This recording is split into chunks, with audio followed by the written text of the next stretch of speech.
Hi, my name is Carsten. What's your full name, please? My name is Caitlin Liwei. Thank you, Caitlin. Caitlin, where are you from?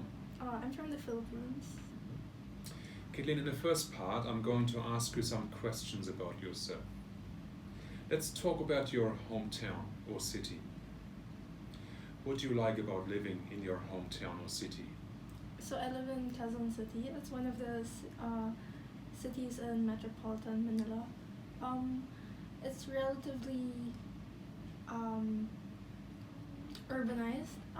It's very convenient because there are lots of malls, restaurants, parks even that you can go to whenever you want.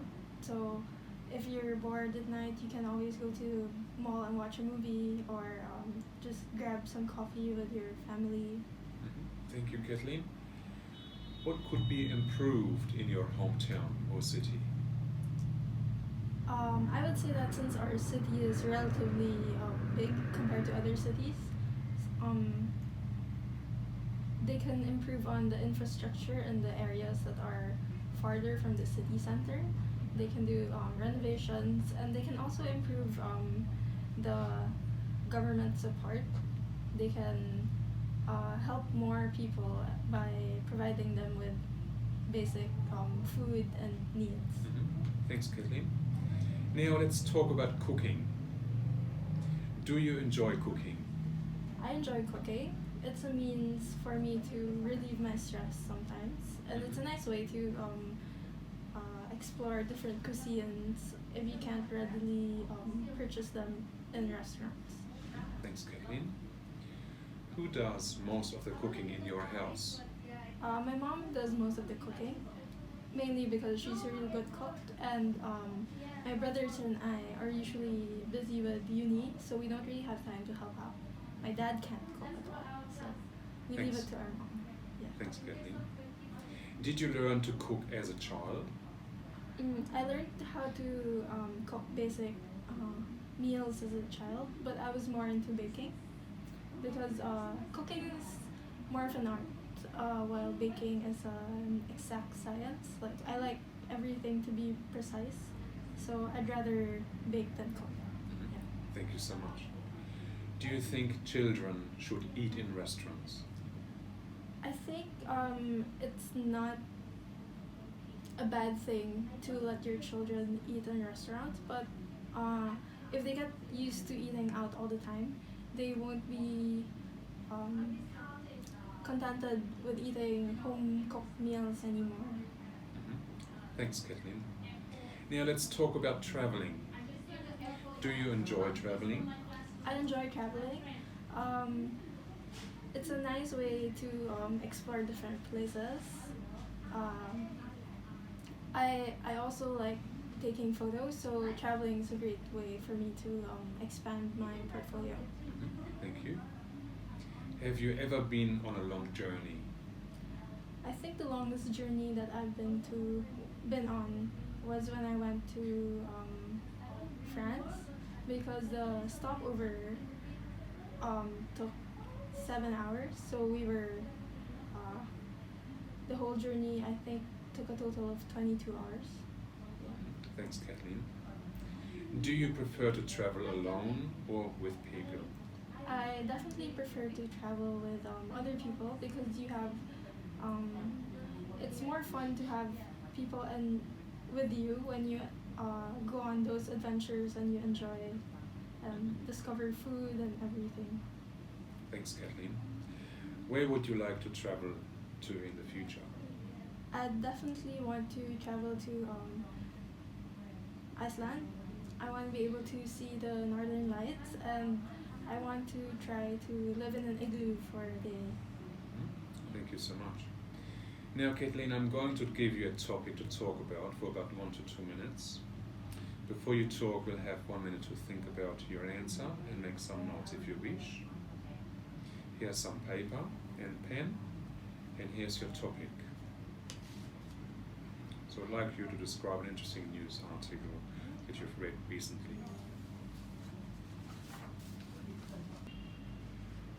Thank you, Kathleen.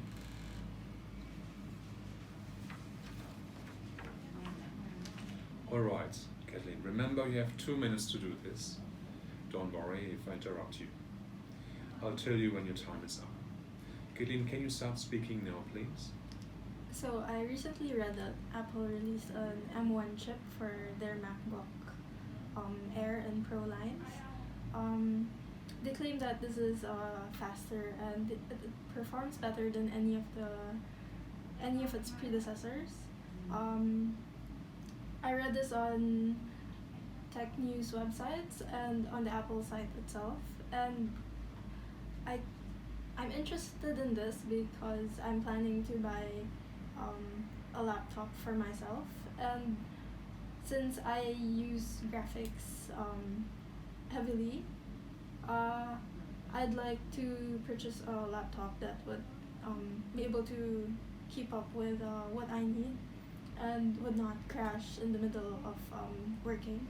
I talked about this with my parents. I informed them about it just to keep them updated as to what I'm planning to purchase in the future.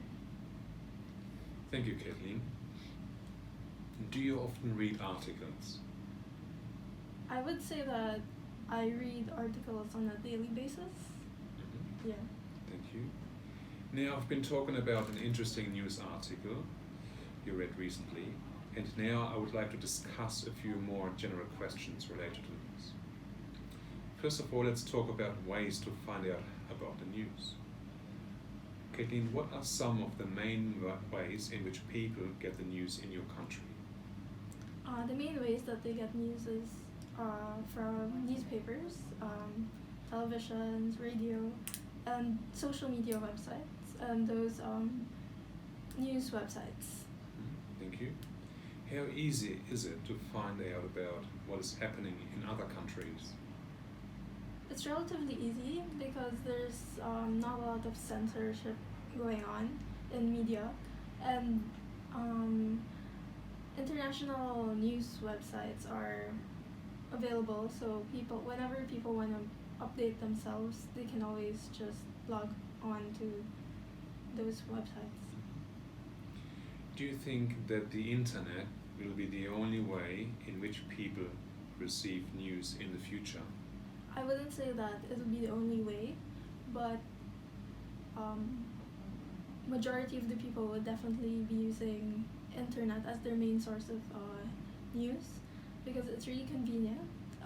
It's just you can access news from your mobile phone, laptop, computer, wherever you are. But there will always be those traditional people who would prefer reading them from newspapers. Thank you. Kathleen, let's talk about being interested in the news. Do you think young adults are less interested in the news than older people? I think young adults are more interested in certain genres.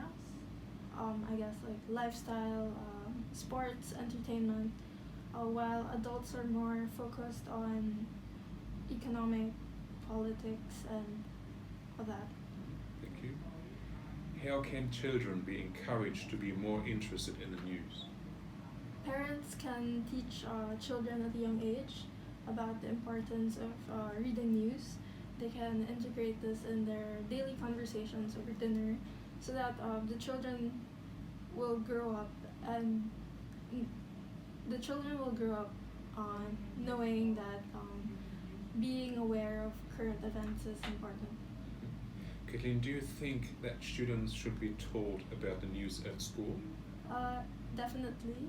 They should be taught about the news in school to be able to apply this in their learning, because school is very theoretical, but by applying actual events and analyzing them in the way that you would analyze scenarios in your textbook will help them understand and grasp the concepts more. Kathleen, thank you. That is the end of the speaking test. Thank you.